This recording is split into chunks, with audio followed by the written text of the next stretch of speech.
Olá, família Chota Chami. Sejam bem-vindos a mais um momento do nosso encontro. Kuchi, Nuri Kanawa, Mijimba Inakolo, Aziana Iji, Anjegari Nyumweka Koho, Kachiki, Chinatela Kufupa Chimbanda, Penumbuki, Ozamano Haimwezi Yakunwa, Anjakunokena, Nukulita Nikoleze Nurinayo, Anganu Hinduke, Momo, Fama Muchota, Batuliva Shani, Twanjike Fala Pandejetu, Ndo Mijimba Inakolo, Ndo Hinduke Turinau. Eu sou Massaco Troco e mais uma vez sejam bem-vindos ao nosso canal que aborda sobre a vasta, essa imensa cultura Choco. E o provérbio que trago hoje é o seguinte: Mkwakuimbango mayeu, uchumu no pinjisa, mkwakukina.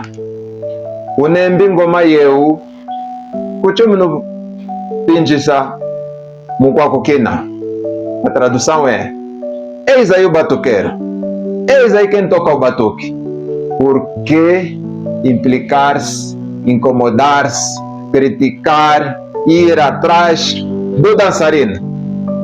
A interpretação é que muitas vezes no meio social sabe-se quem é o culpado, sabe-se quem é o causador de de um determinado incômodo, de uma circunstância não desejada, sabe-se quem gerou um determinado problema, mas às vezes falta coragem de atacar aquela pessoa e imputa-se a responsabilidade a um coitado. Imputa-se a responsabilidade àquele que não fez nada.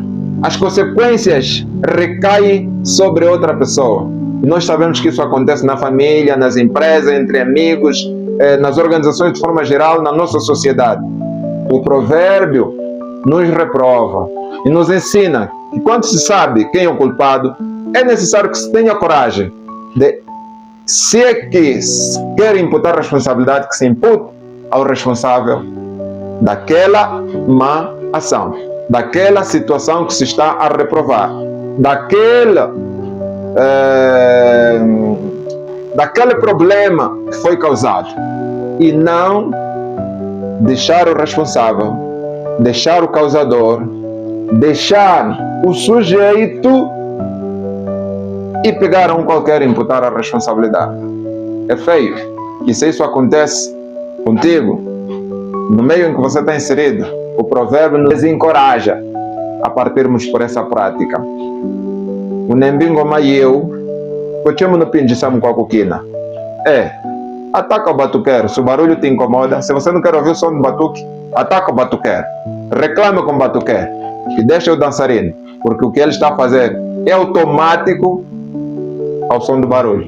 Assim como você se sente incomodado com o som do batuque, ele se sente alegre, expressa a sua alegria por via da dança. Então não tem nada a ver. Vocês os dois estão reagindo de forma diferente ao som do batuque. Então vá tratar com o batuqueiro e não com o dançarino. Espero terem gostado mais esse provérbio. Eu sou Massaco Troco. Siga-me no Facebook, no TikTok e no Instagram. E no YouTube, Chota Chami é o nosso ponto de reencontro. Espero ver-te num próximo momento e agradeço de coração. Até lá.